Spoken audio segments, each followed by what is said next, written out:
Alright, today I'm going to show you how to install the Linux agent. From the main dashboard, click Data Protection, Sources. On the right hand side you'll see Download Agent, click on that.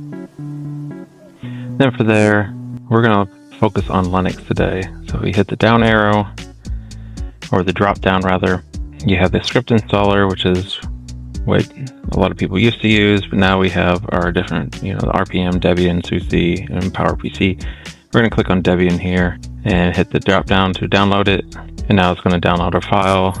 And the next thing we need to do, since we're on Windows, we need to copy it over. So we're going to use like WinSCP to copy it over. There's other tools it could use. Alright, so I'm going to log in to our server. In this case, I'm using this lab where we have NFS server 1. I'm going to click on login. And it's going to tell it to go ahead and yes to the cache, to the key. Obviously your stuff's going to be a little bit different than here. Once we're logged in, this has it where in our downloads folder. Otherwise you need to go find where you downloaded the dev file. In this case, we're just going to copy it over to our home directory. I'm going to go ahead and close it, and then next we need to SSH into our NFS server. So now PuTTY, I'm going to log into the server. I'm going to tell it yes to the SSH key.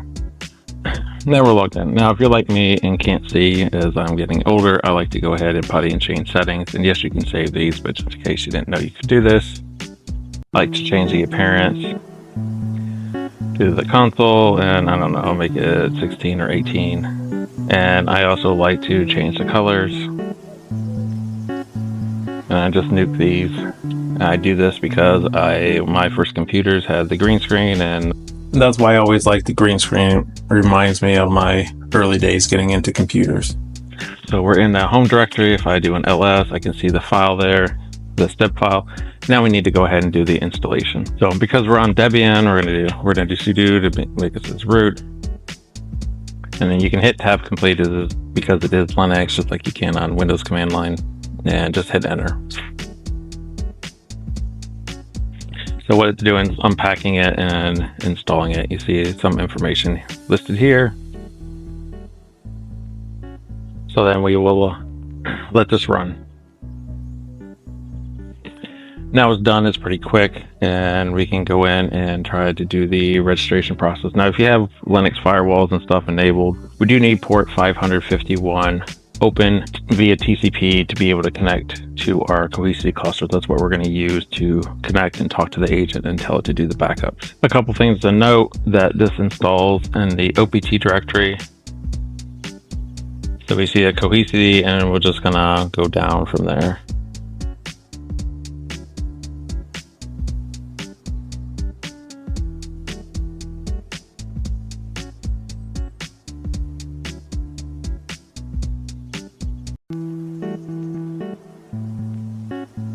So I'm in the directory opt/cohesity/agent/software/crux/bin. Yeah, I know it sounds like a long PowerShell line. So in this directory, just so you know, there is a cohesity agent.sh/cohesity agent, and then I can do this. Will tell us the status of the agent currently. What you're looking for at the end is showing that the agent has been started. So if you ever want to stop the agent, you can just do an up arrow, cohesity_linux_agent.sh, and do stop. And that will actually stop the agent if you ever need to, which would be pretty rare, but so I did a status, and now we see that it stopped. So I'm going to go ahead and start it again. And for good measure, to make sure that it's actually running, another good directory path to know is the data directory. So I'm in the OPT cohesity/agent/data. So when you're doing backups and stuff, that's where it's going to be stored. And then also there's actually one more level, I guess, directory. Within that directory, there's two other directories. One is config. If you have special configurations you need to make to the agent, and also an agent directory where the log should be kept. Enough about PuTTY and SSH. Let's go in and actually register this server. So under sources on the right hand side, I'm going to click register, and I'm going to register as physical. It doesn't matter here whether you're using Windows or Linux. I'm going to give it the host name because I have DNS working. I'm going to use the default network because I don't have anything overly complex here. and hit register. It's very quick and easy.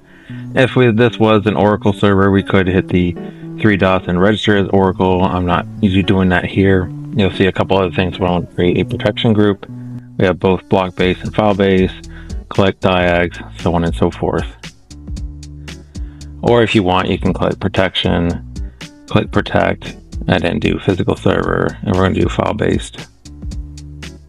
And we're going to go ahead and hit from the drop down the server we just registered, which would be this NFS server. By default, it's going to do everything. We can hit this pencil icon, and then we can tell it which directory, or if we want a lot of different directories, we can use a directive path. There's a lot involved with the file-based backups. So for example, I'm going to take this out and I'm going to paste in this directory, which just has a couple files. And we're going to tell it to save. And then we're going to tell it to continue. Now we're going to give it a name. I'm just going to call this blank file, my policy. I'm just going to use a built-in policy, but we could make create your own policies and so on and so forth. And storage domain, I'm going to just throw it in the default storage domain. You may have more than one. So you're going to make sure where that data is being kept, and also keep in mind of what space-saving things you have, such as deduping compression. I'll show you erasure coding. We don't see that because this is a single node cluster. And we want to hit more options. Click under additional settings. These are others that we could adjust. Right now I'm just going to leave it at the default with indexing, and I'm not running pre and post scripts. You get the idea.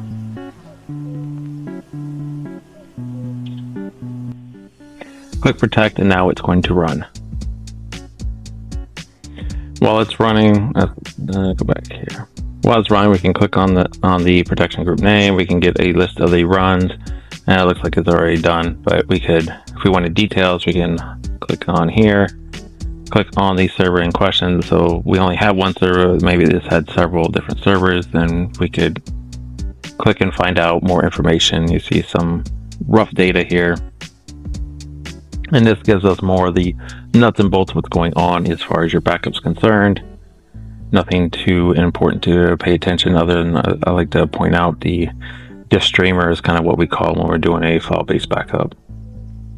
If we wanted to, if this, let's say there was an error, then we could download logs as a CSV. So let's see what the CSV looks like. So the CSV, you see, it gives a list of all the directories that we are backing up and files, and this is all dummy data, but hopefully this was helpful and informative, and thanks for watching.